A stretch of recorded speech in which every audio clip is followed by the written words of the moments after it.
Hola, soy Felicia Cares, soy historiadora del arte, me desempeño actualmente como gestora de género en la Vicerrectoría Académica y soy feminista, soy transfeminista. Creo que las dificultades que afrontamos las mujeres y disidencias son variadas, son diversas. Somos un grupo también muy heterogéneo, recibimos violencias muy parecidas, pero también a la vez distintas. Creo que las mujeres, hay cierta violencia estructural que, por ejemplo, se da en términos de salud. Por ejemplo, las ISAPRES todavía tienen planes diferenciados entre hombres y mujeres.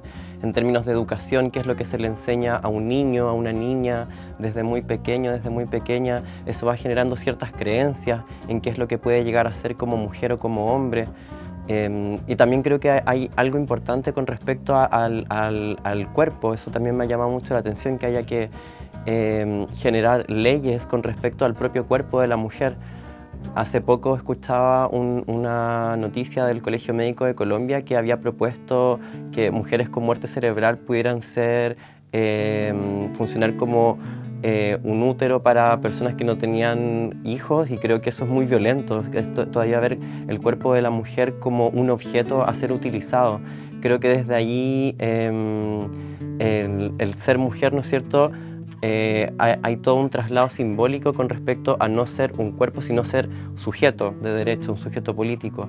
Y con respecto a las disidencias, ser mujer trans, creo que hoy en día tiene que ver con cómo validamos nuestra identidad, que es algo que me llama mucho la atención, que tengamos que estar luchando por ser quienes somos, ser validadas por quienes somos, cuando es algo que no se escoge. Yo no escogí lo que soy, en cierta medida sí lo escojo, pero mi lucha tiene que ver con ser validada desde ahí en la sociedad.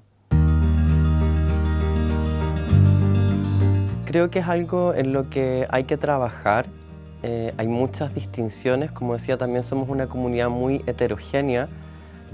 La mujer ha luchado por un espacio político y social largamente en la historia, y creo que tenemos que hermanarnos justamente, como se comentaba, desde la sororidad, entendiendo que hay una violencia estructural que proviene de un sistema que es heteropatriarcal, que es el sistema cisgénero dominante, que nos oprime de alguna manera a todas por igual.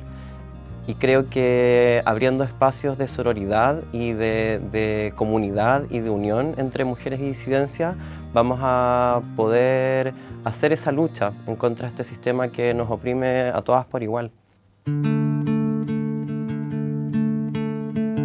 En términos de igualdad de género, creo que hay muchas plataformas y muchos lugares en los que hay que seguir luchando en términos laborales, culturales, sociales. Y me parece muy importante hablar desde la educación.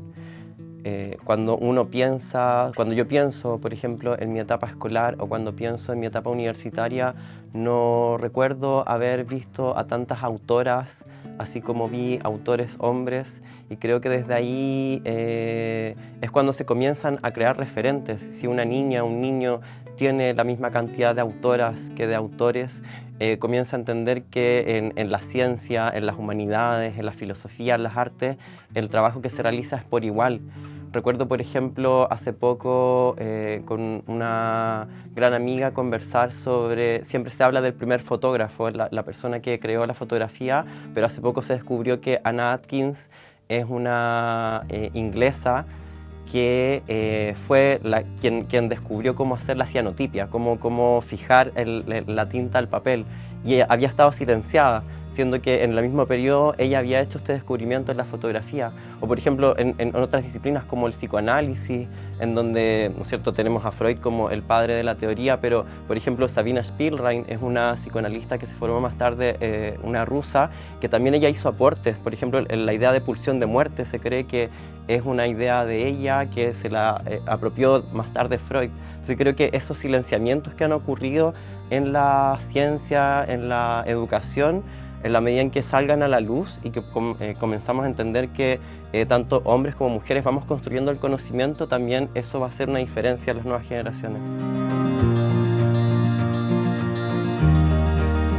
Ser mujer es una pregunta muy compleja Actualmente, cuando se remite a esa pregunta, es una pregunta que yo siempre le hago a amigas, en el momento en el que comienzo a hacer mi transición, es una pregunta que me hago a mí misma, ¿por qué estoy haciendo esto? También le hago preguntas a mis amigas, ¿qué es para ellas ser mujer? Por un lado tenemos esta distinción que es biológica, que podríamos pensarlo anatómica en términos hormonales, genitales, pero si pensamos bien el ser humano, por un lado es biológico, pero a grandes rasgos somos más bien culturales. En lo personal creo que somos más sujetos de lenguaje más que sujetos biológicos, y desde ahí creo que ser mujer tiene que ver con estar haciéndose constantemente esta pregunta por la identidad. ¿Quién soy en la sociedad? ¿Cuál es mi lugar en el mundo? ¿Cuál es el lugar que quiero tomar? Más allá de cómo se compone mi cuerpo, cómo se estructura mi cuerpo, sino que tiene que ver con ese lugar que yo tengo en el mundo. Y creo que ser mujer en la USACH es un referente también para las nuevas generaciones, pensando en que esta es una universidad pública que comenzó como una escuela de artes y oficios.